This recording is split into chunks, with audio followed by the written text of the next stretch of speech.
Hello and welcome to Read Play Game, the tabletop role-playing game where we look at tabletop role. Hello and if only we could have a different person do this intro. We could. You want No, me we to? can't. I'm here, so I have to do it. Hello. This is hello and welcome to Read. Hello and welcome to Read Play Game, the tabletop role-playing game podcast where we look at tabletop role-playing games from every side of the table. I am the control freak, Jessica.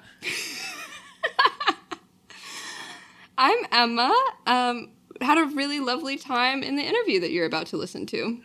I'm Anish. I bring the chaos. And I'm Tori, the personality hire. Yup. Anish, you And did I'm not about bring to the get chaos. fired. Never, Tori, never. I like that we all had titles, and yours was Emma the Enjoyer. Emma who has fun. I wanted to tie it into what we're really here Right. to do today, which is to have a really wonderful interview. You know, like that's what we came here for. You guys are about to learn some really cool stuff. You're about to have a really good time. And like we had a good time. We just talked to Aaron Lim for a long time. And I don't know why I'm emphasizing, but We just had a really wonderful interview with Aaron Lim talking about his game An Altogether Different River, as well as just a lot of neat stuff in the like game design playtesting space. It was really wonderful to talk to him, and you're gonna have a fantastic time. Buckle up. Pay attention to all the different games he recommends. They sound really cool. And you might, for avid listeners, you might recognize some of the names on the lists. From previous interviews, previous games we've played, so or even previous recommendations if you're that tuned in, that tapped in. I believe I made reference to dog behavior twice, maybe, in the interview. So World record for a Read Play Game episode. That's actually probably not true. We should start having secret goals for the interviews. That's like hilarious. who can say baloney the most times. I do think that could be kind of fun. Let's talk about this. Let's speak on this. So strap in and listen to a really delightful interview. You're going to have a great time. And roll the freaking tape, guys. We're about to be returned, remained, and all of them. That's the tape rolling.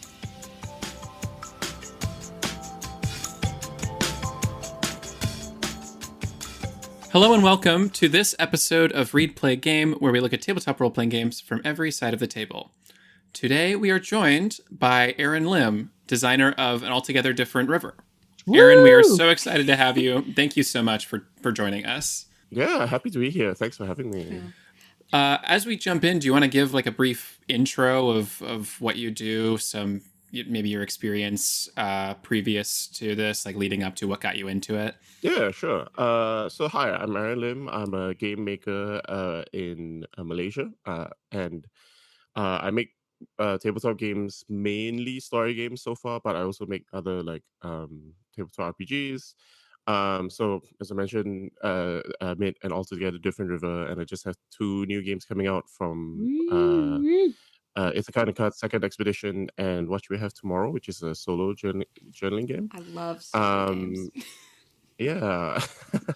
I also run a online playtesting community. We meet up once every 2 weeks. That's called Playtest Zero, and yeah, like it's just a bunch of people who get together to playtest and talk about games. Sometimes, like we meet up and everyone's tired, so sometimes we just talk about games. Yeah, so we've been doing that for like 4 years now. Wow. And I guess before like getting into like making tabletop role-playing games, I used to also run like playtesting events in Melbourne, Australia. I'm based in Malaysia now, but I used to do like board game playtesting and design events back in Australia as well. So I've been like trying to like make games, playtests, and play games for a long time. What first drew you into making games? I do. Maybe the Pokemon TCG. Nice. Yeah, fair. Yeah. Like TCGs, right? Like the Pokemon TCG and then Magic the Gathering. That's Right. like a lot of like seeing how modular those games are, and like you don't have to design the whole game. You can just like design one card, right? That's I feel like that's how a lot of people get like, oh, I want to make like one custom card, and then like you start thinking about like making more, and then Right. the design of the game itself. you start small, right? Like it's like little Lego blocks, like mechanics, cards, games. So yeah, probably that, like playing that when I was a kid. Well, okay, now I gotta ask, what's your Yeah. favorite Pokemon?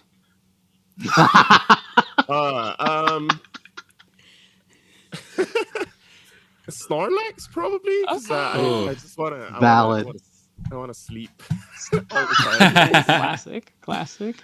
That's a pretty great Very choice. very funnily, it's actually my little nephew caught us like a slacking and named it after me. Oh my god.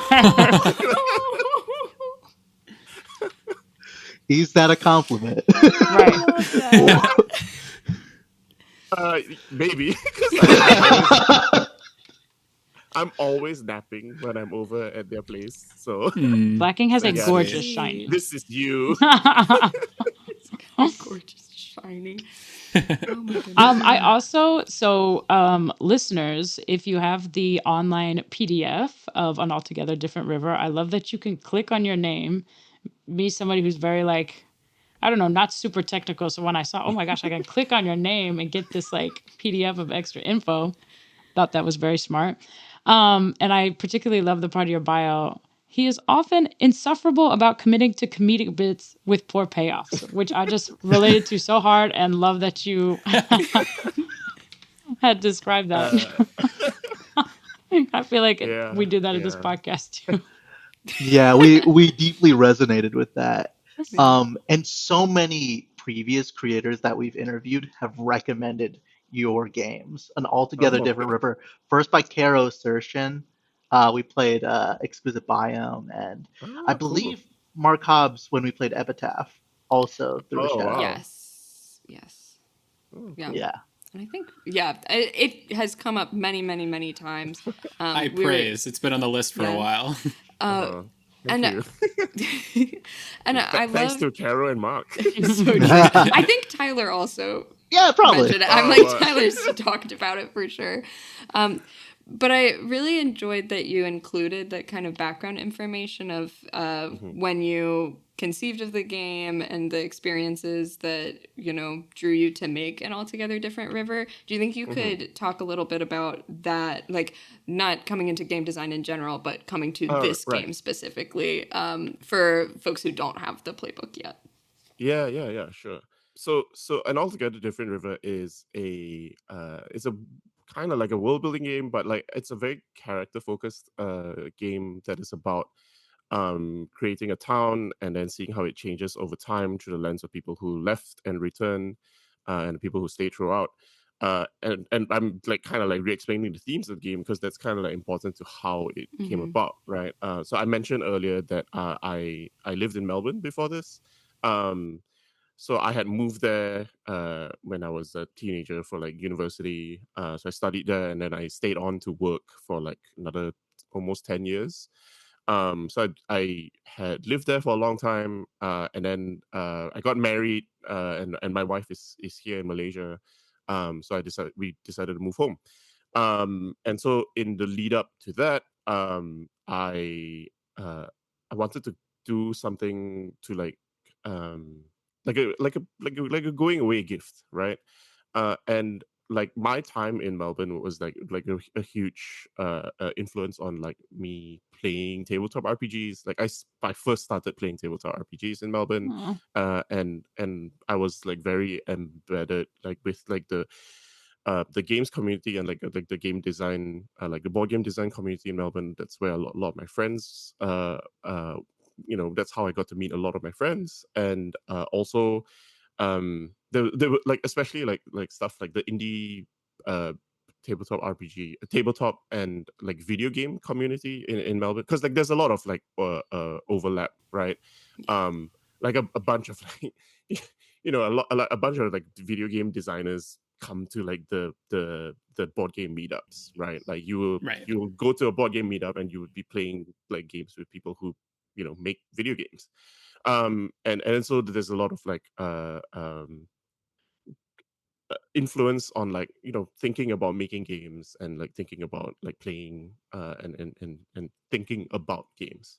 So that was like really important to me, and I wanted to kind of like reflect that when I was like kind of going away. So I have to before talking about An Altogether Different River, I have to talk about this other thing, right?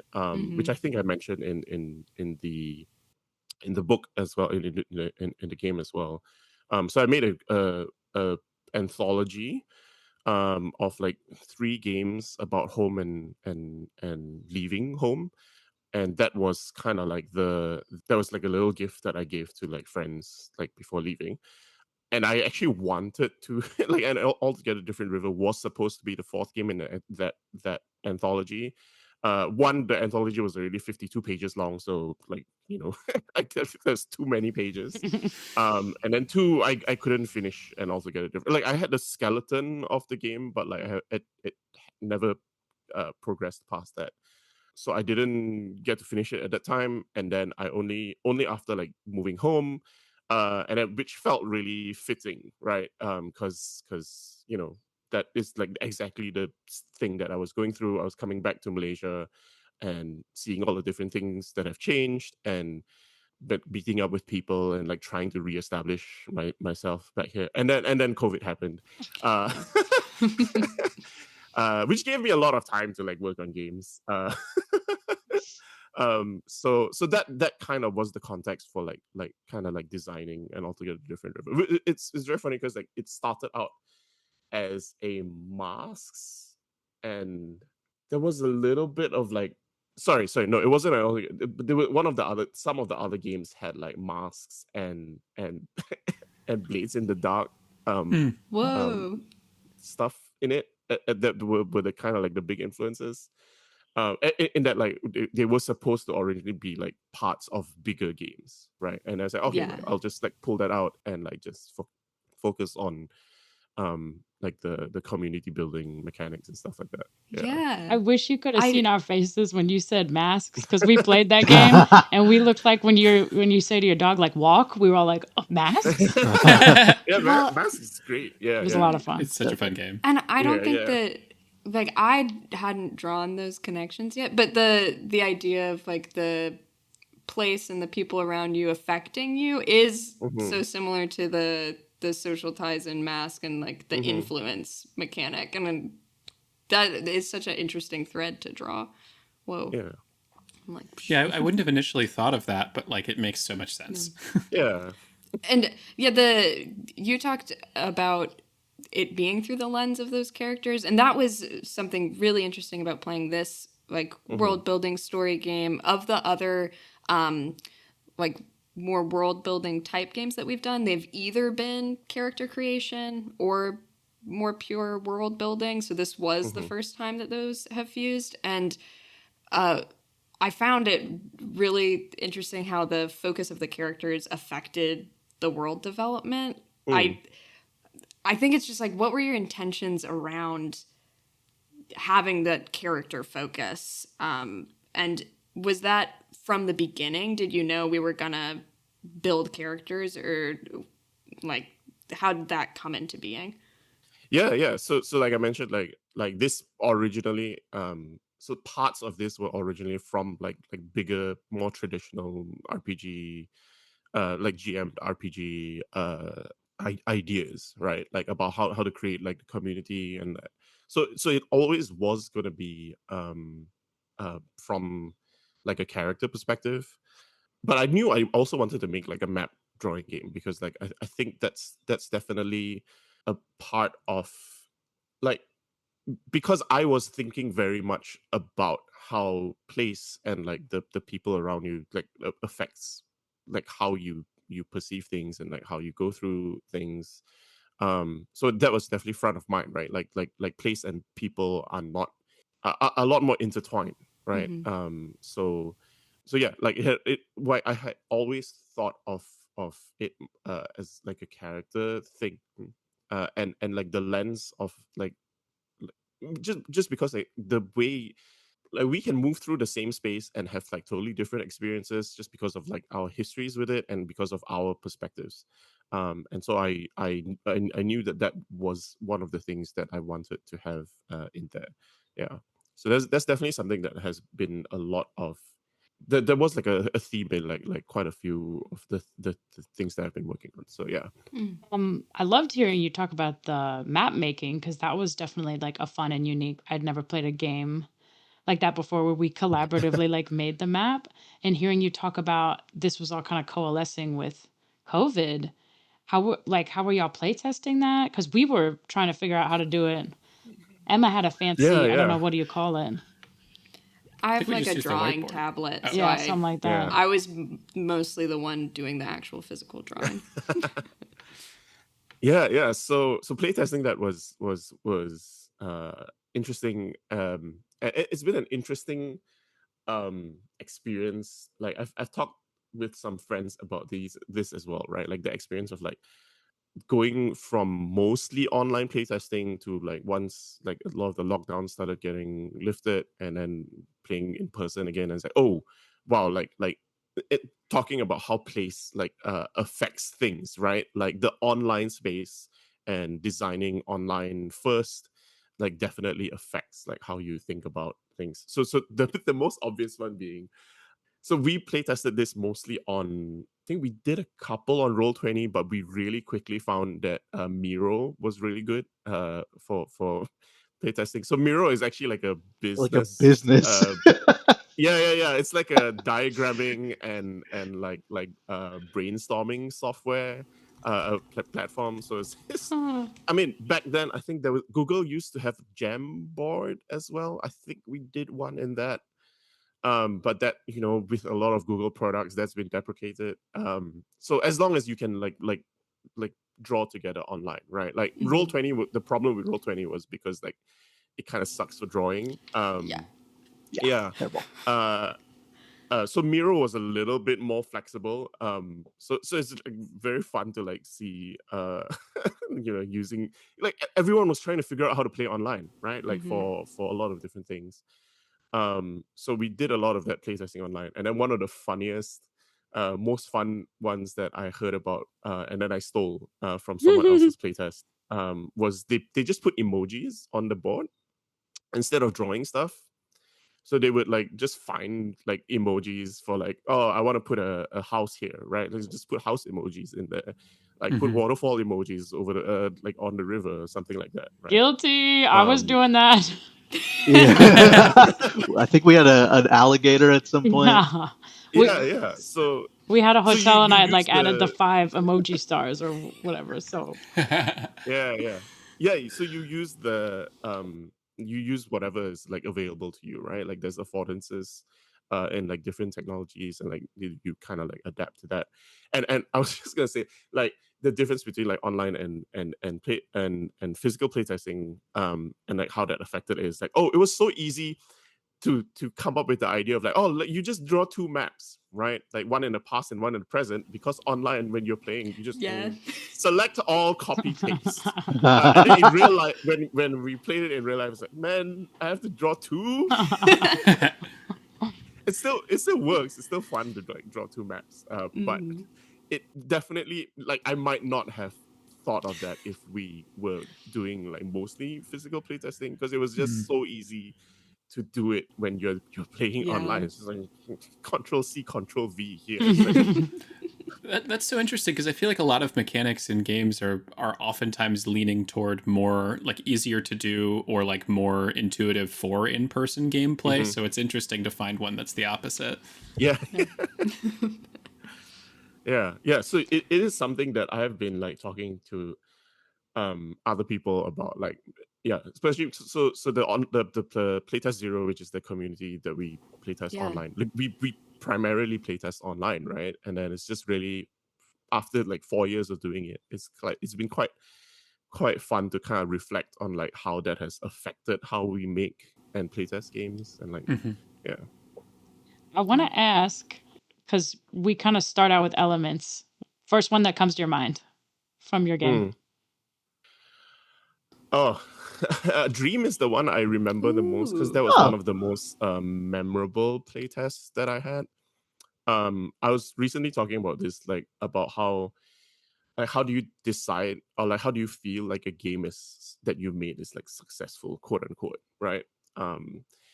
So obviously there's like the the monetary commercial success, but like the kind of like satisfaction, or even just like the feeling of like, oh, this game is like done, finished. Because you want to tinker with stuff all the time. And for me, like I was talking to a friend about like, oh, if like I have like one super memorable playtest or play of the game, then I'm happy, right? Like so for an altogether different river, there was one game we played where we played a like, if you can tell a story about the game and like with a clear memory of how it is, that that's like good, like that game lived like a full life. So we had a game where we played like, so it was like a dream city that you could only go in your dreams. And then I think, like, if I remember correctly, it's like we used some people used to be able to go there, and then they couldn't go anymore. And then like they came back after something else, and then like the people who stayed there are like actually like dream people. So there's actually like a distinction, and because like we had it like being like a dream space, then we could be a bit weirder with like, the architecture and like things not needing to make a lot of sense in like how they connect to each other. And it was just like a very emotional thing of like oh, like it's not by choice, or like even if it's by choice, like you cut yourself off from something that was like so weird and magical, and then being able to re-access that again like later in life was like, oh, that was like very that was very effective and affecting. And like I still remember that game. And like I think like it was even weird in that like I think the city was like suspended between like two mountains, right? Because like Very beyond the cool. mountains, it's like between waking and like like on one side is like being awake and the other side is like sleeping. That's something like that. That's so interesting. Yeah. That reminds me a lot of the movie Your Name, Kimi no Na wa, Yeah. the anime movie. That's such a better reference, because I was like, Polar Express, when you can't hear the bell ringing. No. It's good. One of the two. A little bit of both. That made me think, like, putting it in such a fantastic setting made me think of the alternate game seeds that you've provided. Right. Yeah. Super cool. We ended up using the base form because we also wanted to see like what is the base form like, but I loved looking at the game seeds. Did those did that playtest inspire making more game seeds, or were they already in play? Yeah, a little bit, but also because like I'm a huge like Ben Robbins fan. So from the very start, I was like, oh, I definitely wanted to like provide like alternate settings for the game, because that's how Follow does it. Follow is like probably my favorite game of all time. So Jot in that that down. one, like Ben Robbins is Follow. I will stand that game forever. Love it. So in that game, like it's about going on a quest, and then like you have a fellowship, and it's about how that group on the quest, like, yes, it's important to figure out whether the quest succeeds or not, but more importantly, whether your fellowship stays together. And it's very easy to say that, oh yeah, this is like playing like the Fellowship, right? Like, let's see when Boromir eats it. Because like halfway through the quest, you can always decide like for your character whether you want to abandon the quest or like betray like the Fellowship, right? And it's very cool. Like the way you get around the like leaving is that you always play two characters. So like if your main character leaves, then you just focus on your secondary character. So in that game, like there was like, oh yes, that's like the classic setup, but there's also all these different ways that you can do quests, right? So there's even one that's about putting on a theater production, right? Hey. And then deciding if everyone wants to kind of like go along with it to the end. Yeah. So it's not just like, so there's the classic form, and there's so many different forms, and then even for each form, right? Like the I think when in Follows play sets, when you do like a form, like, so you can say like, oh, this is the fantastical one, and then at the bottom they also give you, oh, this could also be sci-fi, this could also be something else, right? So even in like the overall structure, like being like like defeating the dragon or defeating or like finding the cure. Like those are like the different quests that you can go on. Even in those different quests, they're like different aesthetic or like thematic ways that you can like change like the quest as well. So like that's definitely like where I got that from. Yeah. That's very cool. I would love to play that game. Yeah. That's really fun. Two Specifically- characters. Specifically to the, honestly, I want to play the theater one. We all met doing theater in college, so like that sounds like a very fun Yeah. callback. Yeah. You were like, And I oh, they kinda got to want- decide who wants to do it and who doesn't. I was like, that'd be pretty easy with As a game designer, I gotta get your input very quickly. Why do you think there's so many dramaturgs that are also game designers? Like there's such a theater scene. Yeah. I mean, especially for story games, right? Like you kind of have to have the thought of thinking about this in like a structural way, right? Not just in like an experiential way, but like to see like the structure and like the shapes and the patterns, right? Like I joke a lot about like making games is actually just like writing a joke, right? Like you kind of need to know how to set up something for someone, and then you need to know how they see that setup and how like you can shape different payoffs with like different game mechanics, right? Like okay, like if they're expecting this to happen, like do you like how do you either make sure that what they expect happens, or like how do you give them something that they don't expect but are like excited to do that, right? Right. Like jokes are like often just subverted expectations, right? Like and writing prompts for like a lot of story games are like writing jokes, right? Like you write out the setup, and then when you write like a prompt list, like a lot of them are like, okay, here's the expected, unexpected, weird one. Yeah. It is kind of like that. So a lot of the skills and a lot of the thought processes, I think, like kind of like transfer into. I'm not like a dramaturg. I don't really do like theater or like fiction writing. I'm very much like a mechanical, like coming from board games, right? Like Yeah. my like I still play a lot of board games. So for me, like it's been really interesting to like to write a lot more like tabletop RPGs and like story games, and have that kind of like systems board game thinking and like experience, and try to bring all of that. Yeah. What would you say is the most mechanically complex game you've made? If that's even a metric. Depends how you. Yeah, it kind of depends how you think of mechanically complex, actually. Like the most traditionally like mechanical game, like I have a game in like playtesting called SpeedMech.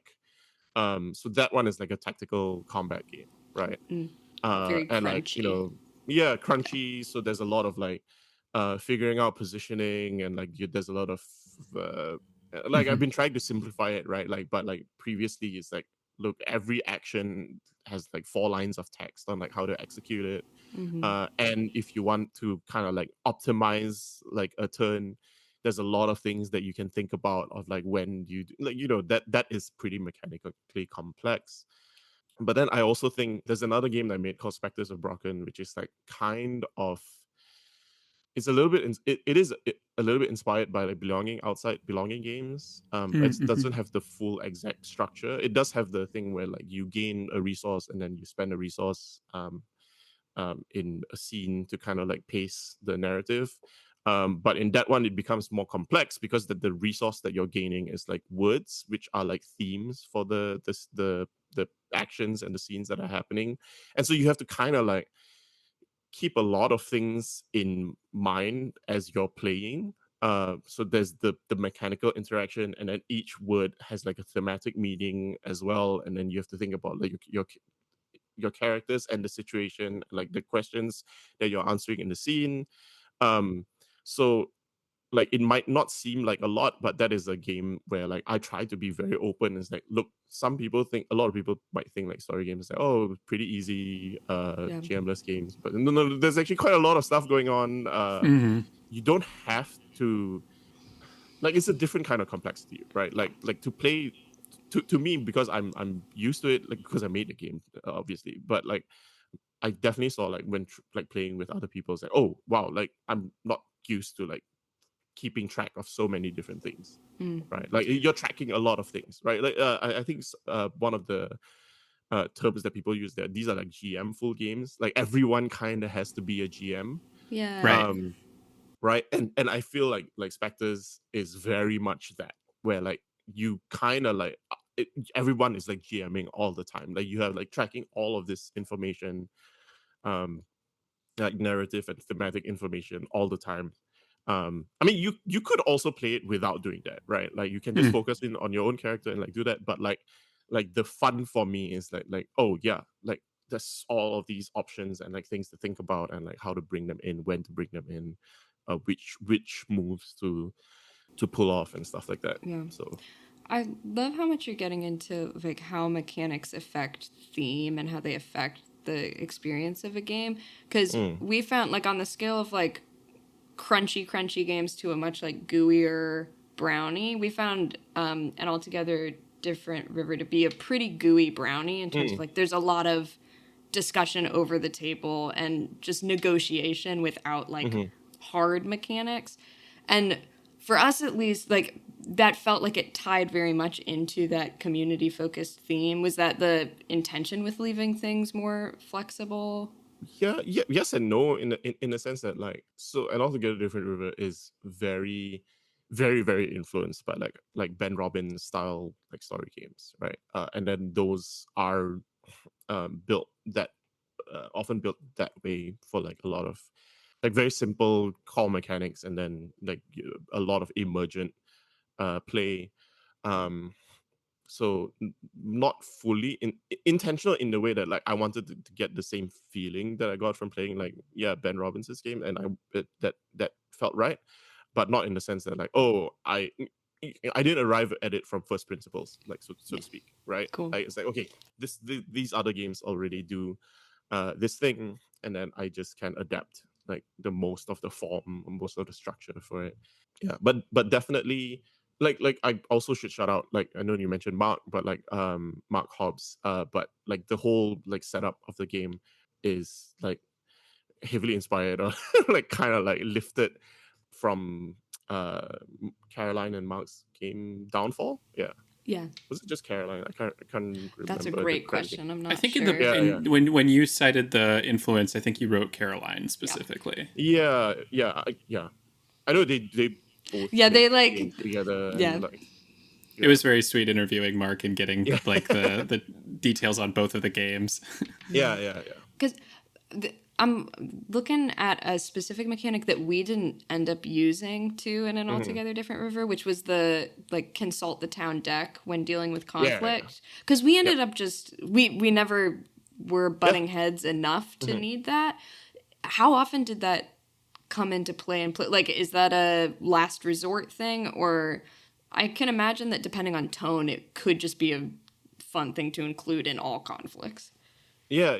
That was like just like a hey, it basically never came up, right? But it was just nice to have as like for people who weren't. It's more like when playing with like people who are not used to playing story games. It's just like, if you're unsure, you can always just consult the deck, right? Sure. Like just Something to having fall back. that as a fallback. Yeah.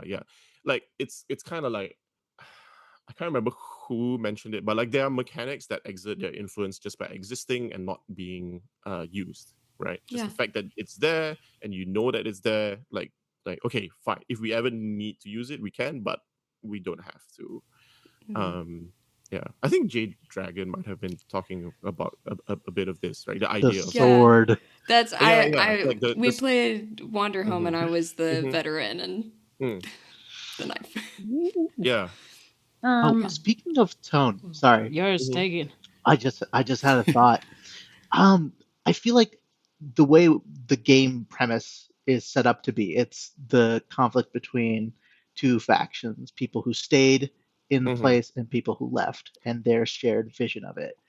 And regardless of what sort of tone you end up wanting to pursue, the Mm-hmm. premise itself lends itself really well to a bittersweet narrative. Mm-hmm. Like change is inevitable, and I guess people individually react to that. Mm-hmm. Um, I encountered difficulty trying to add levity Mm-hmm. to that premise, and I'm curious how in playtests people have navigated tone in terms of things that are not necessarily antagonistic to bittersweet, but like kind of butt heads between bittersweet. Yeah. Yeah, it really kind of like depends on the play group, and sometimes like a little bit on the setup as well, right? Like if you do like a more real world thing, then there's like two reactions. It's either people get really hard into the bittersweet things because like they can really see from their own experience, or if it's like getting too real, then it's like, oh, let's make jokes about it, right? Because it's probably a little bit too familiar, but also then it means you know what jokes to make about like how things have changed over time. Yeah, so I think that's a really interesting point because like I coming from it, like I do like by default have this like bittersweet melancholic kind of like idea about it, but you actually just can play it like as a fun time, right? And like like you said, like the setup, right? Like if you character creation is the one that usually like changes that. Yeah. So I have demoed this game where I have played it without making characters, just like, oh, just imagine yourself as someone who lives in this place, and without like the ideas, without the prompting of like, hey, think about what you left behind, and like and especially like the pick list of like the stuff that you picked up and that you hold with you, and what you leave behind, and what you build up, and what you tear down, right? Like those are specifically made to push towards that kind of those kinds of ideas. So if you take those out, then yes, then it's much easier to have like a light-hearted game of like, oh, let's just see how like things have changed. So it's definitely in like the narrative prompting and like the setup like of the characters, like pushes a little bit more towards those themes, right? But you can play this as like more of a world building game. I played this with kids quite a bit, and they just Oh, love like making Yay. stuff up. Maps. Yeah. Yeah.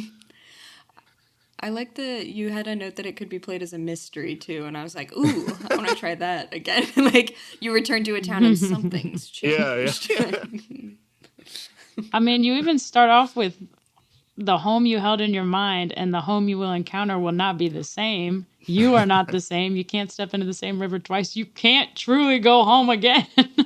Where it's Yeah. just like, I feel like out Tears the in my gate, it's eyes. like, yeah. But I mean, I guess if you're a child, maybe that's like more exciting than like, oh, devastating as an adult. Can we put some attention on the handbook? The art is so yes. stellar. We wanted to hear some about your collaboration with the artist. Yeah. Yeah, so Vanessa Tang did the art for all of an Altogether Different River. So she did the cover and like the interiors as well. Mm. Um, so when I so that's this was the first time I worked with sorry, fake news, wrong thing.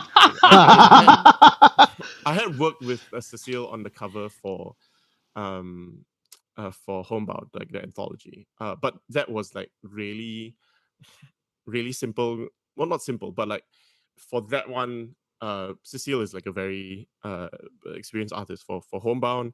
And it was just the cover, right? All the interior, we didn't Yeah. do art, but we did like layout, and we just used kind of like clip art. And for the version that I gave out to friends is basically just photos of like our friends. So this was the first time where I had like really heavily had to do like quote unquote art direction. Like I had that experience working with Cecile before, but it's very different to just doing one cover versus doing cover and interiors. So this was the first time I really felt like I was doing art direction.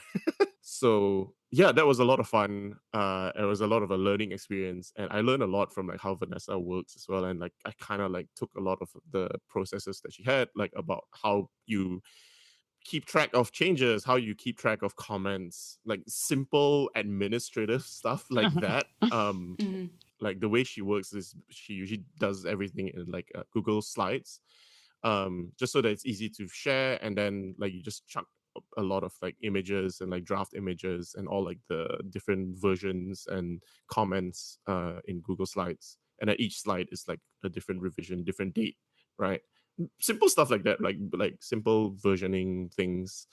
It doesn't have to be slides, right? We could have been a Google Doc, but like as long as it's like something that you agree that that's like a single source of like point of contact, rather than I found that very helpful, rather than like going through back and forth on like emails or messages, like going through like the message history and stuff like that. It's like, okay, everything is in.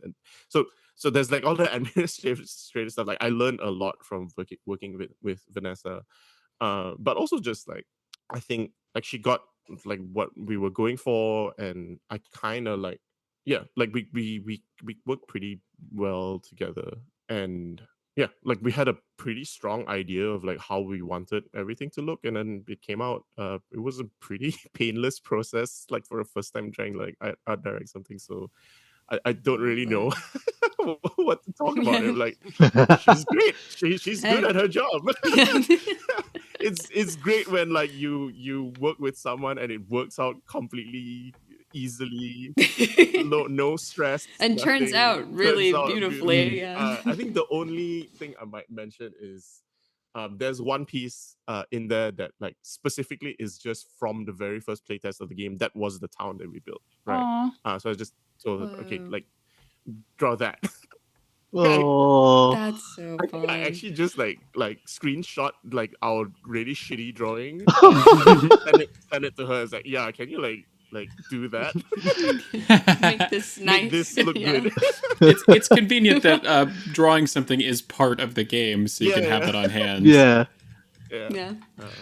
Is that this image with the like the ship thing? Yes, it's the spaceship and like the giant Oh, tree. cool. Right? Oh, Yeah, that was Yeah, such a yeah. cool Super image. cool. Yeah, yeah.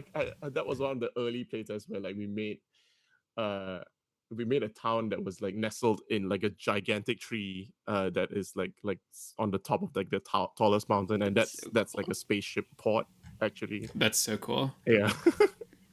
I just think the cover art is so perfect. I think Yeah, that it's yeah. For the town. And that is actually based on a real place in KL. So there's a place called Kampung Baru in KL that has a lot of old traditional like wooden and stone, not stone, but like wooden buildings, and then in the background you can see all these like modern skyscrapers, right? Because it's like the old village in like the Yeah. vicinity of the town. So that was really easy because both of us like know exactly where that was. And like when we were discussing the cover, because like Vanessa had like come up like with some other concepts before we got to the final cover, it was really easy to just like, can we just like we'll literally just take like a place that we know, right? Like in KL, and like Yeah. just put it there. And that's something that is, I guess that's the thing, right? Of like I specifically wanted to work with like a local artist, because then they also get like the idea, right? Yeah, because I think there's those kinds of places in Singapore and like in a lot of like Asian cities that developed really quickly, right? Like you still see that juxtaposition of like really old wooden buildings next to like modern skyscrapers. I assume they might exist elsewhere in the world as well, but this is where I am, right? So like this is the image that I know. Yeah. Yeah, I've never seen it in such a stark contrast before. Yeah. If you look up like Kampung Baru on like Google Maps, I'm sure you can just see like yeah, it's really really funny. I was gonna say it's so the cover art was so perfect that either subconsciously or not, two of us had picked stilts for our elements. So we had Yeah. two different people pick something. Then we looked at the cover, we're like, oh my gosh, there's also stilts. Yeah. Stilts were involved. Yeah. That was the the creative license we had, right, to put them on stilts over water, because that's not in real life Gamubaru. Yeah. True. You talked a little bit about some of the other games that you've designed, and I'd love to hear what kind of through lines, if any, you're aware of in the games you designed, whether mechanically or thematically. Like I noticed with Spectres of Brocken, there's like a time skip involved, and there's these themes of like reunion and returning. Is that something that you take with you through a lot of games? Yeah. I don't know. Just because like a lot of this like you only see in hindsight, right? Sure. And yeah, like 100%, like and Altogether Different River and Spectres of Brocken, like they're kind of quite different, but they are about time, right? And that's definitely something that I was very conscious of, like, and a part of that is just I literally did the thing in An Altogether Different River. I moved back home and like dealing with like changes over time. Yeah, so like that definitely kind of like had an influence. It's very hard for me to see it in the moment, right? Yeah, but like I think the ideas is also like in the stuff that I like from like other media also, right? But yeah, I I struggle. I don't know, like, because like I think the games that I'm working on after this are less to do with that theme, and then that's just because like like I'm working on like other different things now, and they might have other through lines that I don't realize. Yeah, it's tricky. I think you can be conscious about it a little bit, but sometimes like a lot of times it's like you don't really see it until you're done, right? Sure. Like, but like I definitely, there's like some like mechanical things that I like, right? Like I know, like I think for sure like the Ben Robbins influence will stick with me for a long time. Just because like the Microscope was one of the first few like indie games that like really changed like changed my mind, like blew my mind about like what games can, like what like story games can be. So I think that that style of game will always kind of like be in there, like those kinds of like mechanics, like the palette and stuff like that. Yeah, but it's kind of hard to. I will always make games about mechs. I think like I can yeah. Like Speed Mech started out as like, oh, I want to make like a fantasy game, like a love letter to like 4th edition. D&D 4th edition. And then as like we played, and then you know thematically a lot of these things like would work really well if they were mechs instead. Like that's what my Could be playtester says. Like, you know, yeah, sure. I'll just lean in. Oh, that's funny. Well, you've given us 2 great recs so far. We've heard of Microscope. Ooh, we've heard of Microscope before, I know. And then you give us Follow as well. Do you have any other game recommendations, particularly if you're doing it publicly and we do it on like a podcast, so it's more like visual. So Yeah. It's very tricky. I recently I spoke about this on another like interview as well. Like recently, I like the other game that has like kind of like set my set my brain on fire again. That is Jason Morningstar Bully Pulpit Games Desperation. So Desperation is really, really cool. It's been really good to introduce new players, like people who don't usually think of themselves playing like story games. Just because it's very strange in the sense that like you don't create characters. So like there's a stable cast of characters already, and there's a situation already. You don't even really choose, like, I mean you do, but like you don't even really choose what you say in the game, because like there's cards that are like dialogue or like internal monologues and like stuff that happens in the game. And so it's basically a game about assigning words to people, but it's really Cool. interesting because it's well written, for one, right? Like the dialogue is like really well written and like fits the theme very well. But it's been really interesting to see how like just timing and like the order of information. Like I think the stupid thing that I keep saying now is like, oh, time is linear. Time is linear. Because right, like I played 2 games of this Desperation back to back, and you would think like, oh, there's a lot of restrictions here. There's you can, like, one of the key things of the game is you speak your truth, which is like you can add and embellish things, right, to like fit the story of the game. But there's a lot of creative restrictions in like these are the cards, and these are like you might not see all the cards, but these are the cards, right? And these are the actions that will happen, and these are the words that will be spoken in the game. But depending, like, the thing I found when I played this game back to back, depending on the order of like introduction of the characters, that also affects how you think about the game. Or like that affects how you think about the characters as well. Like if you see the younger brother before you see the older brother, or if you're introduced to the older brother before you're introduced to the younger brother, right? That kind of like changes your ideas on like who they are. Yeah, so it's really interesting. So like there's that idea of like restricting like the players in a certain way to let them kind of like be allowed to like be more creative in a different way, right? So it becomes a game of interpretation rather than creation, which changes like the mode that you engage and create, and might pull in people who are might be nervous about like making things up. They say, no, you're just interpreting things, right? And then you also make things up, right? Like, but like it eases you in rather than say like a lot of like Ben Robbins games, for example, is like no, make things up like now. Right.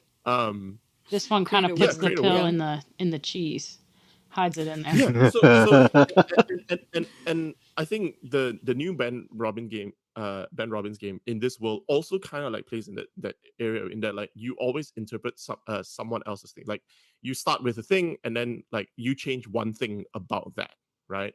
So there's a lot of these like more restrictive ways to like interact, but it enables you to like access that creativity in a different way, and like in a more like ramping up way. Yeah. This, I'm so sorry to bring this up because I don't know that it will mean literally anything to you, but for the theater nerds who are listening, this is reminding me a lot of the Meisner technique in theater, where you have a really constrained, you just say one thing back and forth, and then you see what comes from it, like what arises. And that kind of flexibility within strict confinement is really fun to play with. Like it's a very different world. Yeah. And we definitely, I don't know if like Jason's definitely like a LARP like design person, right? But I don't know how heavily involved in theater. I assume some, but yeah. That's Come cool. on in, That's we really don't cool. bite. There are a lot of us. The water's just you left us some breadcrumbs earlier. Do you have any cool projects that you're working on coming up that you would like to talk about publicly? Do you have any just released, or what do you want to plug? Yeah, so I have 2 new games that are just out. Like so Ithaca and the Cards Second Expedition is a reworking of a game that was in Homebound. So it's kind of like a sister game to an altogether different river, but it's like very different. It's like inspired by the Odyssey and Blackjack. So you are like playing Blackjack against Fate, and then Fate stacks the deck against you, so you're quite likely to die, or like be the one of the game ways that the game ends is like if you're the last person standing, then the game ends, because Odysseus reaches home alone, right? Yeah. So that's the new thing. I've been really happy with how that came along, and like I'm trying something new in like how I teach the game as well, like how the rulebook is written. So I've been really excited to see how people respond to that, and if it works. And I also really love working with Xiaoming, Tang Xiaoming, who did the layout and the art for that, and it looks incredible. So that's been really cool. I also have a new solo journaling game out, which is called What Should We Have Tomorrow? That's also a second edition. Like it's expanding on like a version of it that I made earlier, just like adding more prompts and stuff. That is about cooking planning and cooking out a week's worth of meals for your loved ones. So using cards to kind of like have different ingredients and like combining them to like make dishes and like make sure that if you make too much, then you have leftovers that you have to use the next day. So that's definitely from COVID. That's like, Yeah. Need that for my real life. yeah. Well, yes, but like specifically during For COVID, inspiration. I think like especially planning leftovers was we still do that, but because we know if I ever need anything, I will just like we still have the habit of like buying a lot of like tinned and frozen food, even though we can just I have a supermarket that's like literally like walking, not a supermarket, but like a convenience store that's like walking distance, right? If I ever need something, I can just walk out and get it. But we still store a lot of stuff. This is like leftover from lockdowns, and yeah. So that game is out. I don't do a lot of like solo games, but so this is the one that I tried, and I am also really happy to work with Ella Lim, who does a lot of really cool like solo game design as well. So she did the layout. It's fantastic. And then I worked with Ta Chandran for the cover and interior art, and also with Fourth Reset Yon for some of the interior art. And we also making like kitchen stickers that you can like design your own kitchen with stickers. I am gonna pick up the stickers later in the afternoon. So Yeah. Oh my gosh. yes. Delight. yeah, Yes. finally, like it took so long to get the stickers right. Like that's the one big learning, right? Like I have had the books printed and ready to ship out to like backers in my apartment for 2 weeks while we sort out the sticker issues. So that's like definitely a lot of lessons learned of like how long it actually takes to like coordinate, especially Sure. if you're doing like multiple like Kiskutch sheets, and all of them have like so many things on the sheet, so many ways for it to go wrong. And because we wanted to do like transparent stickers so that you can layer them, right? Oh yeah. Yeah, pain in the ass. So those are like, so you can get them online already, and then physically they will be available. I think IPR will get them at the end of the year. Nice. IPR already has the books. I just haven't sent the stickers to them, because I'm picking them up later. 'Cause, yeah. Yeah. So yeah, those are freshly out. And I mentioned like I'm working on like Speed Mag, which is like it's less of a tabletop RPG, more like a tactical combat game. And I'm also, so for your like more in an altogether different river kind of theme. I'm also working on one. There's a draft of it out, so you can get it on my itch page. So there's like an early access draft for a game called Infinite Seas Under the Same Stars.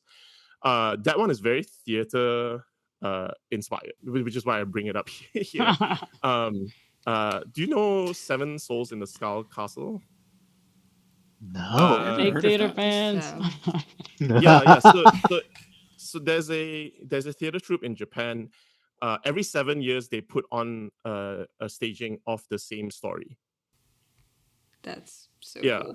And it's the same story with 7 characters, and like they just change the staging and like change like details. Like sometimes like Very cool. the young point of view character is a man. Sometimes once it was like a young woman. Like it changes like the relationships and stuff.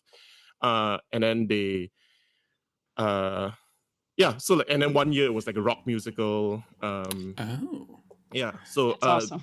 Netflix used to have it. I think it's gone now. And then they also have as in like they recorded like Mhm. stagings of it. They also made a movie of it, right? Yeah. Cool. So inspired by that, Infinite Seas Under the Same Stars is about like the same set of like 7 characters, and like you bring them through and their relationships through like different worlds and like different settings, right? But you keep the same character and relationships and like the same stars that like define their fate, right? Mm. So like if someone has like the traitorous star, they will have the traitorous star every world. Maybe there's a way that you can change your fate, that you can change your stars. so that one that's the one that I'm most excited about working on from like the story game side of things. That's probably what I will try to like work on and like complete next. I'm working with Juliette Lemaus. We probably will work together a little bit more on some of the writing on that, just because like the structure is kind of there, but there's still quite a lot to put together for that. So that might be something that we work on together. Exciting That reminds me of things. Are you familiar at all with the Adventure Zone, the podcast? Yeah. That reminds me a little bit, makes me think of that a little bit too. Yeah. And also for other theater heads, the troop thing reminds me of Mr. Burns. Oh, Jeez, yeah. The other big one. This very well known play. The other big one for me was the I think was it the Royal London, the staging of like the two Sherlocks playing Frankenstein. Yeah. Benedict Cumberbatch. Yes. Benedict Cumberbatch and oh my goodness, what's his name? John Miller, I think. Yes. Yes, I think. One Yeah. of the Sherlocks. Mm. Yeah, elementary. Oh, I don't know that one.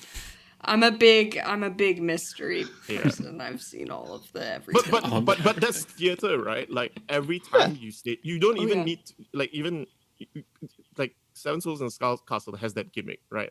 And restaging every 7 years is a really fun gimmick. But that's just what happens every time in theater. Every performance is different. You can't go to the same theater. Just like you I don't know why you'd want to ever step in the same river. Whoa, look at that. All right, well, speaking thank of you so coming much home, right. Let's all we won't remain any longer. We'll return back. I tried. I don't know. That brings us to the end of the interview. Thank you so much again for your time. We had a great time playing the game, and hearing about it was really eye-opening and very interesting. So really a delight to talk. I love talking mechanics and theme, and that's always really fun. For people, just really quickly, one last thing, right? For people who get this game on itch, there is a designer's commentary version that you get with the game as well. So I don't know whether I contradicted myself here, right? I've not read the designer's commentary. Get in the comments. Yeah, all everybody. right. Little rules lawyers. Let's go read. So there's a out. commented PDF. That's so funny. Yeah. So there's a version of the PDF with super comments that I put up as well. Email us at Very fun. readplaygamepod@gmail.com with any discrepancies you guys notice, and we will put them in the description. Thank you. So to our listeners, thank you so much for listening to this interview. And as we say, we will see you at a different table. luck getting your stickers. Yay. I hope they look awesome. Yes, good luck. That's so exciting. Thank you so much for listening to that excellent interview we just had with Aaron Lim. I hope that you learned a lot, really had a good time listening, as good a time listening as we did talking, and also listening ourselves. So sometimes they let me riff here for too long and they start shaking their heads, which you guys can't see right now. You'll hear a gunshot soon. Tori's in a cab right Unclear now. which of us is going to be the one shot. Right. Aw.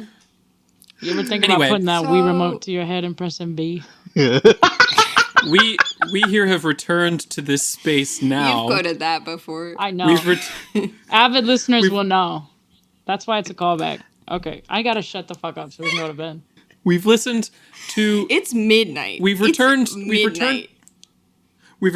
this space where we're talking about the thing we just listened to, and what we would love for you to do after listening to that is obviously go check out Aaron's games and check out anything that he recommended.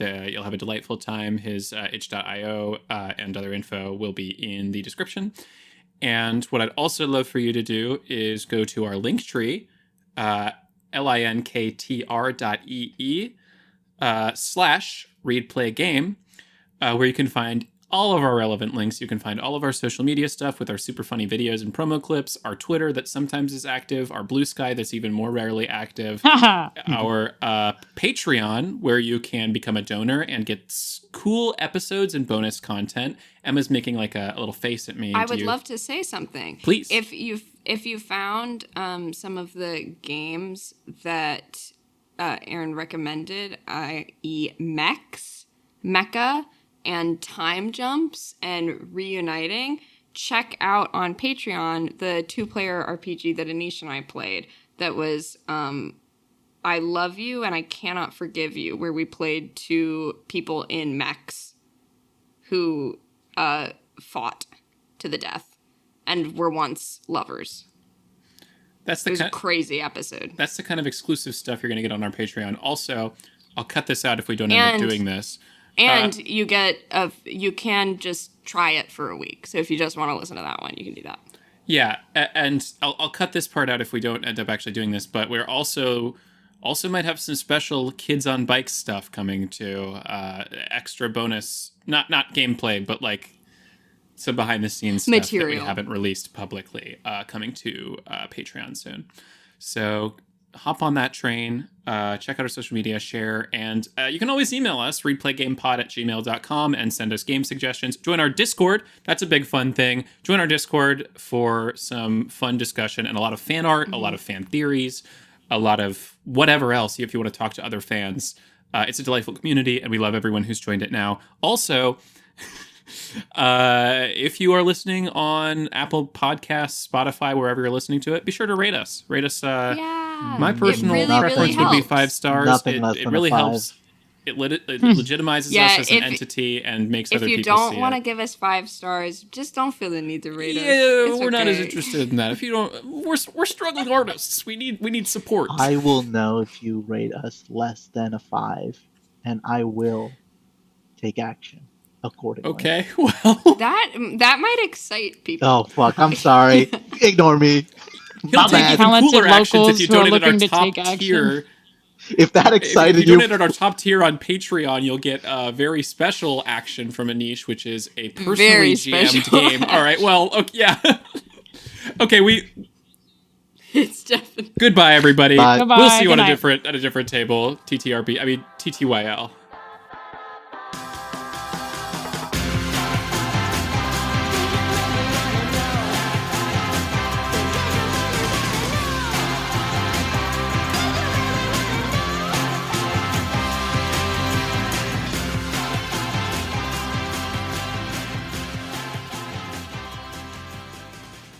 What do we say? Because I feel like we usually, whenever we say our names, we pair it with something.